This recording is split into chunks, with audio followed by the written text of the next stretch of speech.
वगण ऐं भरपासे जे इलाइक़नि में बि तेल जूं क़ीमतूं वधण खां पोइ महांगाई चोट चढ़ी वई। आम वाह पी जी शयुनि जा अघ आसमान सां ॻाल्हियूं करण लॻा। अॻी महांगाई जी घाणी में पैसजंदड़ गरीब मुस्किन दहाड़ीदार मज़दूर तबिको महांगाई में इज़ाफ़ी बाधिक वेले जे मानी खणण लाइ बि परेशान आहिनि। महांगाई जे मारियल गरीब मुस्किन पोरे तबिके जे माण्हुनि ऐं शहरनि ते न्यूज़ सां ॻाल्हाईंदे चयो आहे त तेल जी त असांखे ख़बर ई नथी पए त एॾो माना महांगो थींदो थो वञे। राति जो तेल भराए वरी घर ॾे सुम्हूं था, सुबुह जो निंड मां उथूं था त पेट्रोल वारे खे पैसा था ॾियूं, चए थो भाई एतिरे में न थींदो।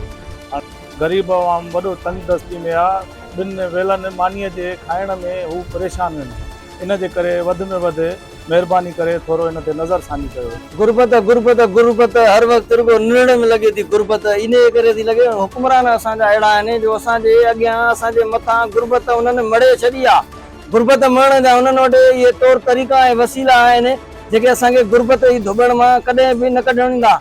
ग़रीब माण्हू खे का बि फैसिलिटीज़ न आहे, को बि बुनियादी जेको आहे सो हक़ हुनखे नथो मिली सघे, रहंदो बि आज़ार में ज़िंदगी थो गुज़ारे।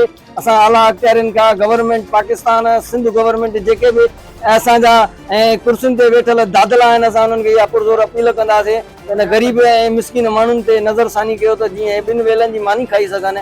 अहिड़ो हिकिड़ो निज़ाम जोड़ियो जीअं पंहिंजी ज़िंदगी बहितर नमूने सां गुज़ारे सघनि, न त हे ईअं माना ख़ुदिकुशियूं करे मरी वेंदा माण्हू। तेल महांगो, वरी हाणे तेल महांगो, रोज़ ब रोज़ तेल महांगो थींदो वञे। ग़रीब मिसकिन माण्हू वञे काॾे, अमीरनि खे त मुफ़्त में तेल मिले थो। तव्हां ॾिसो त 20-21 ग्रेड जा ऑफिसर जेके आहिनि उन्हनि खे तेल बि फ्री, बिजली बि फ्री, अदा गैस बि फ्री, पेट्रोल बि फ्री। भई ग़रीब माण्हू काॾे वञे, रोज़ कमाए थो, रोज़ जेको खाए थो। महांगाई गरीब माण्हू वञे काॾे, रोज़ मरे थो, रोज़ जिए थो। इहा न आहे हुकूमत खाइनि उन लाइ गरीब माण्हू लाइ वॾो ढचो आहे जेको रोज़मर्रा जे 500,000 माण्हू कमाइण वारे लाइ ॾींहों ॾींहुं परेशानी वधंदी थी वञे।